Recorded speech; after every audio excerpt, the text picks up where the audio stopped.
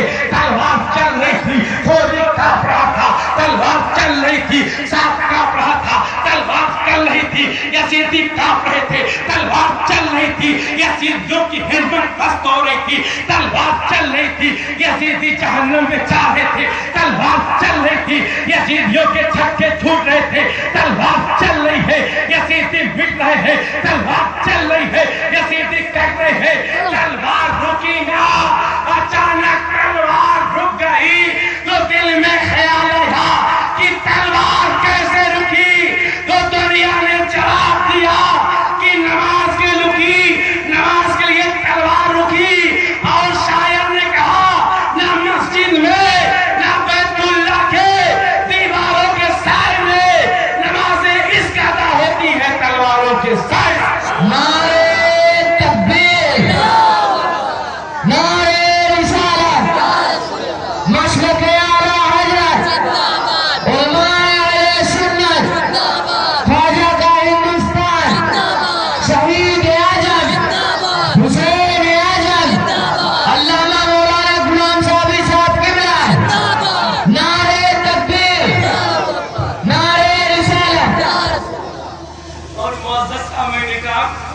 میرے دل میں خیال آیا، اے میرے امام، یہ کیسی نماز ہے؟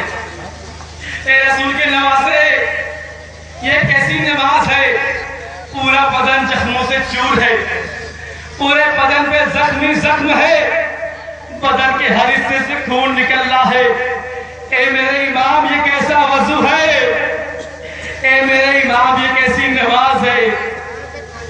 اے امام علی مقام علیہ السلام، ہم نے بھی نماز پڑھی ہے، اور جب نماز پڑھی ہے تو ہم نے تو مسجد میں نماز پڑھی ہے، ہم نے تو گھر میں نماز پڑھی ہے، ہم نے تو تخت پہ نماز پڑھی ہے، ہم نے تو کمرے میں نماز پڑھی ہے، ہم نے تو چھت پہ نماز پڑھی ہے، ہم نے تو اندر نماز پڑھی ہے، ہم نے تو باہر بھی نماز پڑھی ہے، ہم نے عیدگاہ میں نماز پڑھی ہے، ہم نے جامع مسجد میں نماز پڑھی ہے، امام کے پیچھے نماز پڑھی ہے، عید کی بھی نماز پڑھی ہے، بقرعید کی بھی نماز پڑھی ہے، جمعہ کی بھی نماز پڑھی ہے، فجر کی بھی نماز پڑھی ہے، ظہر کی بھی نماز پڑھی ہے، عصر کی بھی نماز پڑھی ہے، مغرب کی بھی نماز پڑھی ہے، عشاء کی بھی نماز پڑھی ہے۔ اے میرے امام، ہم نے بھی نماز پڑھی ہے، اور جب ہم نے نماز پڑھی ہے تو مسجد کو دیکھ کر پڑھا ہے، ہم نے بھی نماز پڑھی ہے تو جگہ کو دیکھ کر پڑھا ہے، ہم نے بھی نماز پڑھی ہے تو کمرے کو دیکھ کر پڑھا ہے، ہم نے بھی نماز پڑھی ہے تو عیدگاہ کو دیکھ کر پڑھا ہے، ہم نے بھی نماز پڑھی ہے تو عیدگاہ کو دیکھ کر پڑھا ہے، ہم نے بھی نماز پڑھی ہے جامع مسجد کو دیکھ کر پڑھا ہے۔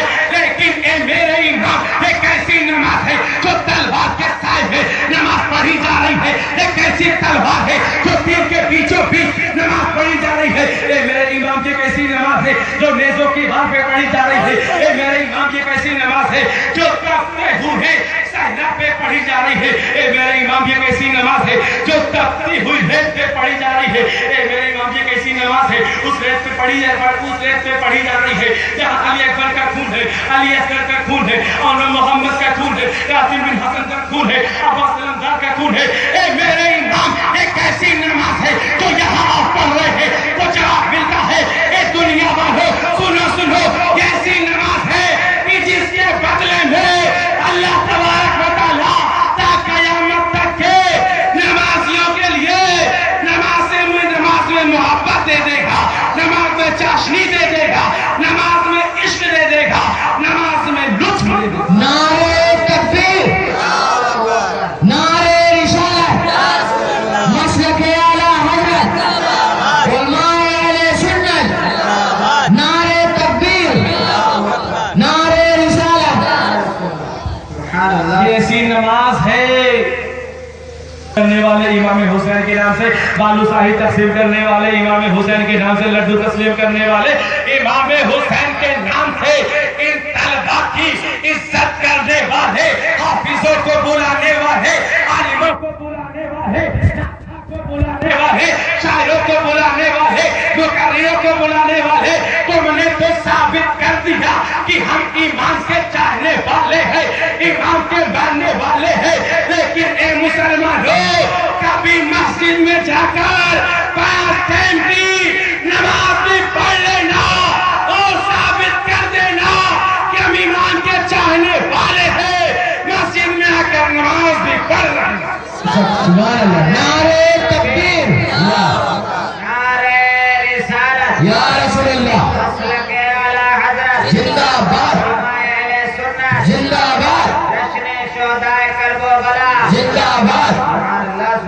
یہ بھی تو ثابت کر دینا۔ اور معزز صحابین کرام، جب میرا امام علی مقام علیہ السلام سجدے میں گیا تو سر بول اٹھائے، یزیدیوں سنو، یہی موقع اچھا ہے، یہ علی کا شیر ہے، اٹھے گا تو پھر مارے گا، یہی موقع اسے شہید کر دو۔ معزز صحابین کرام، امام علی مقام علیہ السلام سجدے کے عالم میں ہے، سجدہ کیے ہوئے ہے، اور سمر نے چھری چلا دی۔ کس گلے پہ چلائی معزز صحابین کرام؟ اس گلے پہ سمر نے چھری چلائی جس کو میرے نبی نے باہر